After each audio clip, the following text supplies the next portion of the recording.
अस्सलाम वालेकुम MD cat aspirant. आज आपके सामने एक नई वीडियो के साथ आया हूं। पिछले कुछ दिनों से आपके साथ मुखातिब होने की कोशिश कर रहा था, लेकिन बेटी के एमडी कैट की वजह से और अपनी मसरूफियात की वजह से, सिलेबस को गो थ्रू करने की वजह से हम आपके साथ मुखातिब नहीं हो पा रहे थे।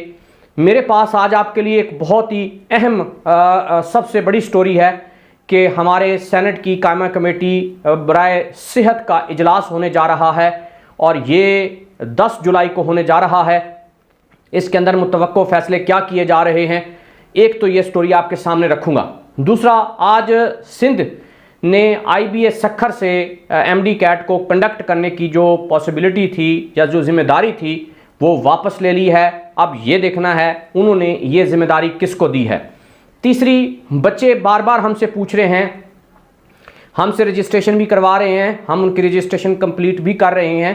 बच्चे कहते हैं कि जी मैं खुद रजिस्ट्रेशन करता हूं, लेकिन जैसे ही मैं रजिस्टर हो जाता हूं और दोबारा साइन इन करने लगता हूं तो वहां या तो लिखा आता है पासवर्ड रॉन्ग, या लिखा आ जाता है कि आपका ID कार्ड का नंबर रॉन्ग है, या उसके ऊपर अनपेड लिखा आ जाता है। ये कुछ चीज़ें हैं जो आज आपके सामने लेकर आया हूं, इन्हें वन बाय वन आपके सामने रखता हूं। सबसे पहले, सेनेट की कायमा कमेटी का इजलास 10 जुलाई को होने जा रहा है, जिसके अंदर PMDC को और पार्लियामेंट के जो मेंबर हैं सेनेट की कायमा कमेटी के, ये सारे मिल बैठकर एक तो MD कैट की कोऑर्डिनेशन मीटिंग करने जा रहे हैं, जिसके अंदर ये डिस्कस हो रहा है कि क्या क्या उन्होंने इंतज़ामात किए हैं, जो सेंटर उन्होंने इंक्रीज़ किए थे क्या वहाँ इंतज़ामात मुकम्मल हो रहे हैं, क्या जो चीज़ें उन्होंने इस मरतबा अमेंडमेंट की हैं क्या उस पर अमल हो रहा है या नहीं। एक तो ये कोऑर्डिनेशन मीटिंग होगी। दूसरा, जो सुनने में आ रहा है, जो अभी तक कुछ ऐसा नज़र नहीं आया, लेकिन ये सुनने में आ रहा है कि जो स्विचिंग ऑफ कॉलेज है शायद इसके ऊपर बैन कर दिया जाए। रिपीटर की वैलिडिटी को बरकरार रखा जा रहा है, इसकी वैलिडिटी में कोई तब्दीली नहीं आ रही और बच्चे अपनी वैलिडिटी के हिसाब से MD कैट को तैयार करें। एक बात और आपको बता दूं, ये 10 जुलाई की मीटिंग है बड़ी इंपॉर्टेंट, आपने इस पर गहरी नज़र रखनी है। इसके अंदर जो फैसले होने हैं वो ही फैसले आगे MD कैट पर लागू होने हैं।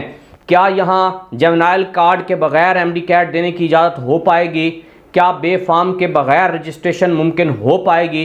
क्या डोमिसाइल के बगैर रजिस्ट्रेशन हो पाएगी? क्या इसमें कोई रिलैक्सेशन आएगी? और क्या ये रजिस्ट्रेशन जो 8 जुलाई तक है, क्या इसके अंदर अमेंडमेंट की जाएगी, डेट एक्सटेंड की जाएगी या नहीं की जाएगी? ये बहुत सारे फैसले हैं जो इस मीटिंग के अंदर मुतवक्को हैं और इंशाअल्लाह आपके लिए एक अच्छी खबर होगी, बुरी खबर नहीं होगी। अच्छा, अब चलते हैं दूसरी तरफ। सिंध ने आज एक ऐलान किया है कि जो आप MD कैट IBA सखर से करवा रहे थे, अब हम वो वहाँ से कंडक्ट नहीं करवाएंगे। अब हम जिना सिंध मेडिकल यूनिवर्सिटी से ये MD कैट कंडक्ट करवाने जा रहे हैं। ये सिंध के वो लड़के लड़कियाँ जो सिंध से अपने MD कैट को कंडक्ट करवाने जा रहे थे या अटेम्प्ट करने जा रहे थे, उनके लिए ये एक बहुत अहम न्यूज़ है कि अब वो जब भी रजिस्ट्रेशन करवाने लगें तो सोच समझ कर रजिस्ट्रेशन करवाएं कि वो अब IBA सखर को ना करें, बल्कि मालूमात लेकर अब आप वो ज़्यादातर जिना सिंध मेडिकल यूनिवर्सिटी के ज़रिए ये अपनी रजिस्ट्रेशन करवाएं। ये चीज़ आपने कंफर्म कर लेनी है। नोटिफिकेशन भी आपके सामने 1-2 रोज़ के अंदर आ जाएगा। अगर आप तक पहुंच चुका है तो आपने उसके मुताबिक अपनी इस रजिस्ट्रेशन को फोकस करना है ताकि आपके लिए आसानी हो, किसी मुश्किल का सामना ना करना पड़े। अब रजिस्ट्रेशन से रिलेटेड बच्चों के कुछ सवालात हैं जो बच्चे बार बार हमसे पूछ रहे हैं। पहली बात कि सर मैं रजिस्ट्रेशन में रजिस्टर्ड होता हूं, जैसे ही मैं अकाउंट से रजिस्टर्ड होता हूं उसके फ़ौरन बाद जब मैं उस अकाउंट को साइन इन करने लगता हूं तो या तो पासवर्ड रॉन्ग आता है या ID कार्ड का नंबर रॉन्ग आता है। बेटा, कुछ जगहों पे ऐसा है कि जहां पर नेट की सहूलत ज़्यादा स्ट्रॉन्ग है तो वहां पर ये प्रॉब्लम नहीं आता, लेकिन कहीं कहीं ये प्रॉब्लम आ रहा है। इसकी रीज़न ये है कि जैसे ही आप रजिस्टर्ड होते हैं तो प्रॉपरली वेबसाइट पर आप नहीं जा पाते, जिसकी वजह से ज़्यादा आधा घंटा घंटे के बाद आप अगर उसे दोबारा साइन इन करेंगे तो आप साइन इन हो जाएंगे। इसमें परेशान होने की बात नहीं है और घबराने की बात भी नहीं है।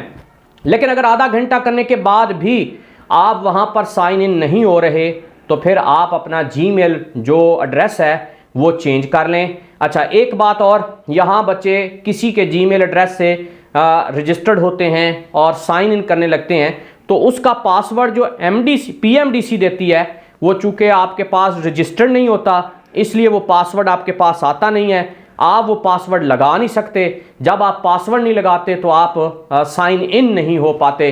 तो ये एक बड़ा अहम पॉइंट है जो मैंने आपके सामने रखा है कि जिस भी आप जीमेल से रजिस्टर्ड होंगे उसी जीमेल को आपने ऑन रखना है। उसके ऊपर एक आपको पासवर्ड मिलेगा, उस पासवर्ड के ज़रिए फिर आपने अपनी उस जीमेल को लॉगिन करना है और उसके अंदर आपने चीज़ों को आहिस्ता आहिस्ता फिल करना है। अब अगला सवाल ये है कि सर मैंने फ़ी पे कर दी है लेकिन अभी भी मैं अनपेड आ रहा हूँ। इसकी सबसे बड़ी रीज़न याद रखिएगा, अगर आप फीस किसी बैंक के थ्रू करते हैं तो आप वहाँ पर अनपेड आएंगे 48 घंटे के लिए या 72 घंटे के लिए। आफ्टर 48 आवर या 72 आवर के बाद फिर जाकर आप पेड शो करवाएंगे। लेकिन एक जो बच्चे डेबिट कार्ड से या ATM से डायरेक्ट पैसे उसमें ट्रांसफ़र करते हैं, पेड करते हैं, उनका विद इन 1 मिनट पेड लिखा हुआ आ जाता है।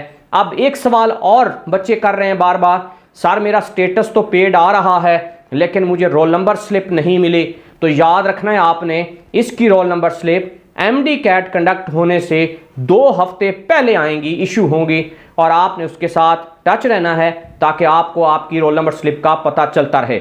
ये बहुत सारी इन्फॉर्मेशन थी जो मेरे पास इकट्ठी थी, मैंने सोचा आज आपके सामने रखूं। आपने इस वीडियो को मुख्तलिफ ग्रुप्स में शेयर करना है ताकि उन्हें इन प्रॉब्लम से छुटकारा मिले। मिलते हैं कल एक नई वीडियो के साथ, तब तक के लिए अपने दोस्त मुर्तज़ा को इजाज़त दीजिए। अल्लाह हाफिज़।